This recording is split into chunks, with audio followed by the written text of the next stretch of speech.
I feel like every time I get on here to give you guys a training camp report, it turns into an injury report. I'm going to let you know who's the latest.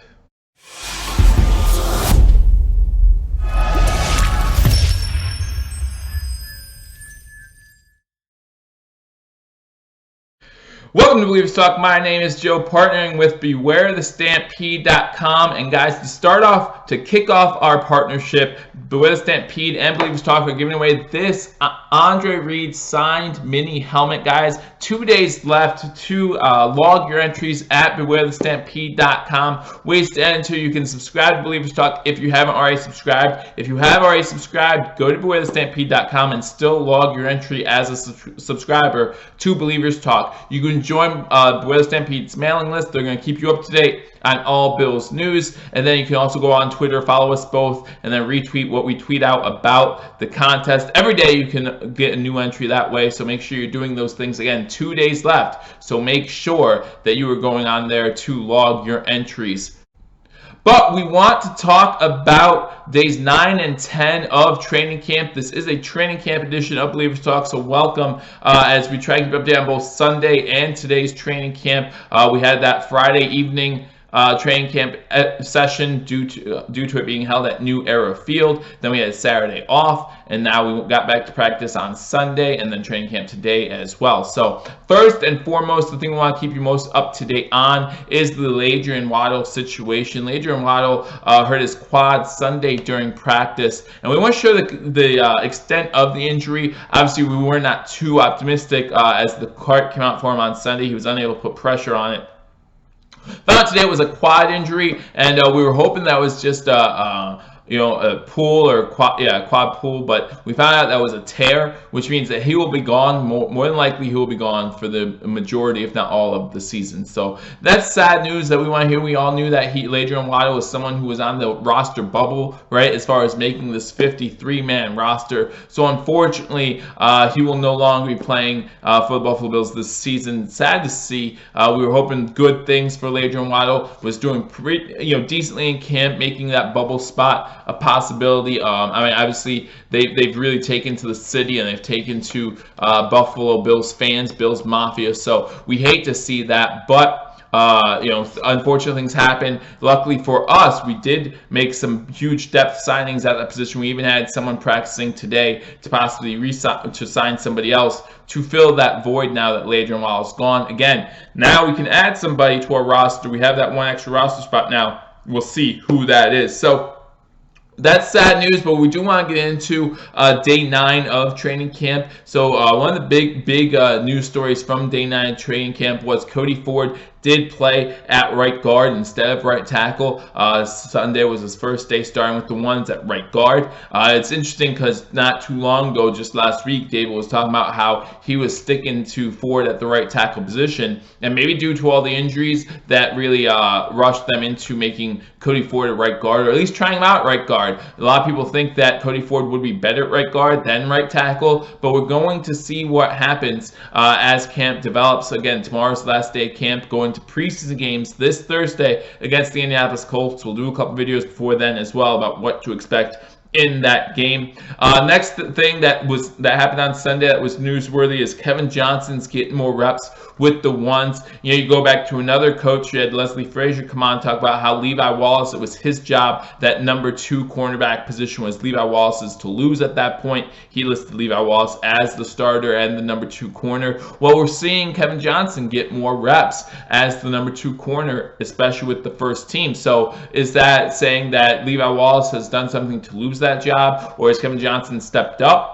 to gain that job, or are they just trying Kevin Johnson out just in case injuries do happen, making sure that he's ready to go if he's called upon with the ones? Let me know what you think in the comment section below. Do you think Kevin Johnson has a shot to be CB number 2, or do you still think that Levi Wallace pretty much has a tight grip on that and they're just using this as time to get experience for Kevin Johnson? So that was interesting to see in camp. Another thing is that there were changes to the nickel going into Kevin Johnson being the number 2 corner. Well, that means he wasn't there to play those big nickel packages that Coach McDermott likes. So you did see some Cyril Neal in there. You did see some EJ Gaines in there as well, and also some Teron Johnsons as well. Teron Johnson taking most of the snaps with the first team at the big nickel position. So some changes at the cornerback position. Let me know what you think in the comment section. Who's going to be cornerback number 2, and what does that mean for that nickel package for that slot corner position as well? Oliver and Ford really having good days. Again, Ford's working out with the number 1s. Oliver's getting a lot more time with the number 1s as well. Looks like Oliver is going to be with the number 1s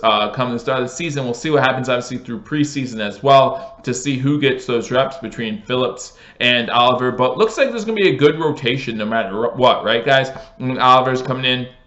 He's kind of getting our Bills fans excited about what he can produce, and there's no reason to lower your expectations of this guy. He was a 9th overall draft pick, so we should expect good things from him, and we should see that ceiling hopefully early in his career. Now, the bad news about this day is Josh Allen did not have a good day. In fact, some people were saying this was his worst day of camp so far. Again, we've seen that ever since Mitch Morse has been out, and he again did not practice Sunday. Now, the good thing about today, we'll get to that when we talk about Monday's training camp day 10, but he did not have a good day. Josh Allen did not have a good day Sunday. Bodine was the starting center for the ones, and Mitch Morse was still sitting out with that concussion. So we'd like to see better production of Josh Allen, even if Mitch Morse isn't there. Again, it's hard to keep a starting offensive line together a whole season, but again, a lot of this Mitch Morse news I feel like is mostly precautionary. I do not feel like Mitch Morse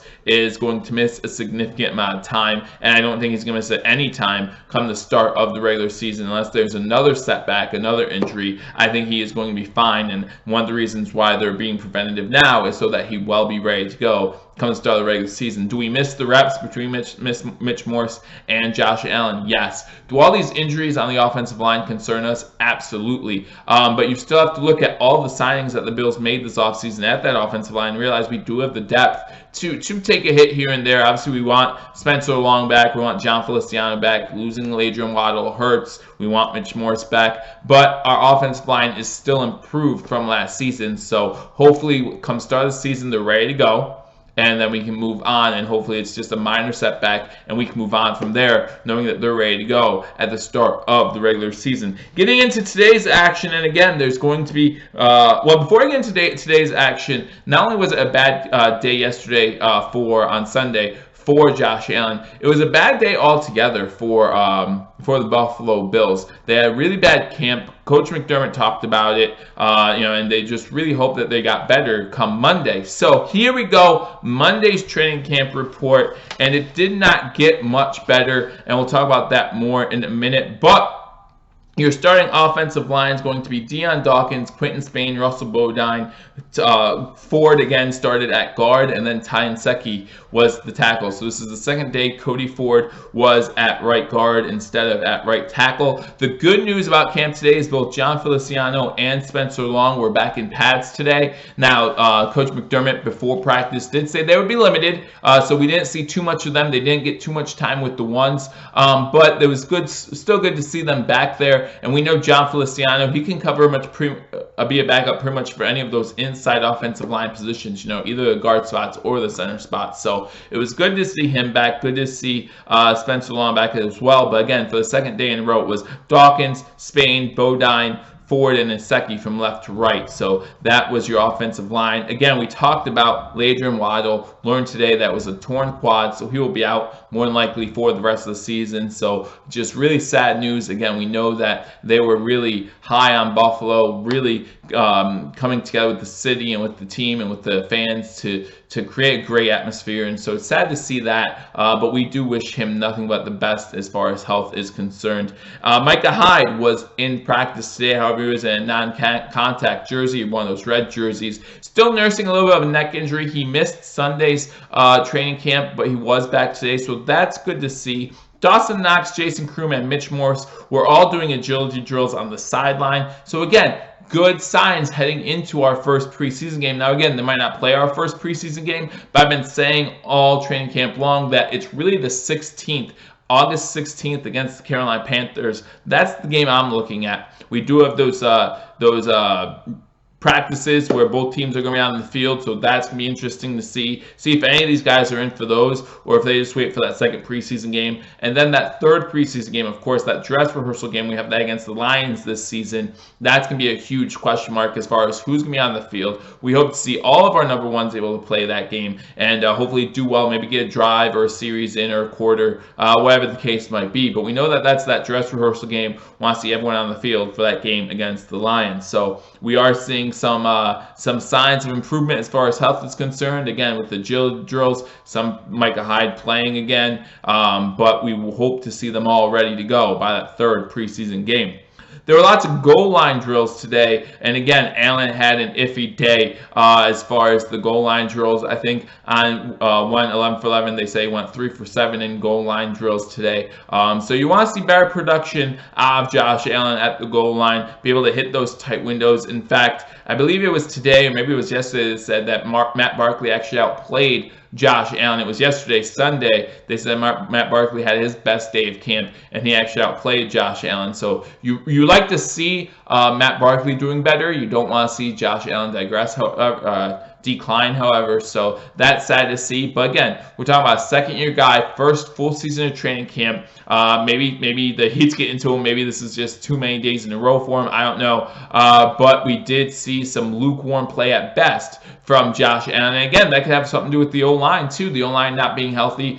Mitch Morris not able to play at center. So you're back with Russell Bodine, and we know how well they did last season. Obviously, not so well last season. So we'll see what happens as training camp finishes up tomorrow. See what the starting five looks like then, and then of course you ready for that first game against the Indianapolis Colts on Thursday. Some other news and notes today. EJ Gaines was out of practice today. EJ Gaines was at practice Sunday. He was playing that slot nickel position, and we did see more Kevin Johnson as the CB2 with the ones today. So still interesting to see what's going on with the competition between Levi Wallace and Kevin Johnson. Still really up in the air. Duke Williams sighting today. Both Duke Williams and David Sills got some reps. Duke Williams got a touchdown pass with the third team. Tyree Jackson had a bobbled fumble, so he had run laps. And then also Wyatt Teller, he had a good day today as well. Made some good blocks on Ed Oliver as the day progressed as well. But again, not as solid as a camp as you would like to see overall. The offense struggled again both Sunday and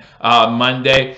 Coach Sean McDermott actually had them do wind sprints at the end of practice, which tells you how disappointed he was with this team. You normally don't see wind sprints at the pro level at the end of training camp days. So tells you that the coaching staff must not be happy about something, and that they're going to make the team pay for it if they have to. We saw an offsides today a false start today on Ed Oliver. He was forced to run a lap. We saw a bad practice day. We saw Tyree Jackson, when he fumbled that snap, both the center and Tyree Jackson were pulled from practice after that fumbled snap. So there are starting to be consequences for these missed opportunities. And, when you're talking about bubble guys, when you're talking about maybe a Tyree Jackson making that 53-man roster, there's those little things that are gonna prevent them from making it. So they really have to tighten up their play on the field during training camp and hope that they're able to shine this preseason. So that's all the news and notes I have you from both training camp day 9 and day 10. Hope you enjoy it. Leave a comment. Let me know what your thoughts were. Let me know if you have any questions about training camps day 9 and 10. Unable to get to it in this video. Again, I wanted to make it short and sweet, but I did want to cover both days a little bit. So again, let me know in the comment section what you think. Let me know if there's something I missed. And also make sure you like this video, share this video, and then subscribe. Once you hit that subscribe button, hit that notification bell. It notifies you when we are shooting a new video or when we're live. Again, guys, 2019 going to be a great season. Teamed up with BeWeatherStampede.com, giving away this mini helmet. Again, 2 days to log your entries at BeWeatherStampede.com, so be sure to do that. Teaming up with #sports to give you the best 2019 Buffalo Bills coverage we can. Go over to sportscaster.com, link in the description below, /sports. We'll be there giving you live play-by-play and reaction to every single Buffalo Bills game. Still be here on YouTube as well. So for those of you who want to stay on YouTube, but go to Sportscaster. It takes you 3 seconds to sign up using your email. Same thing you would have done for YouTube. And then you will be able to comment as we do the live play-by-play and reaction for every single Buffalo Bills game. So looking forward to giving you the best 2019 coverage I can. If you want to help out the channel, again, guys, I am an Amazon affiliate. So in the description below, there's a link to Amazon.com. Whether you're buying Bills stuff or something for around the house or something for a birthday or a special day, use that link. It helps out the channel as well. So I appreciate that. And again, hit that like button, hit that subscribe button, leave a comment. I look forward to talking to you all soon. Until I do, go Bills.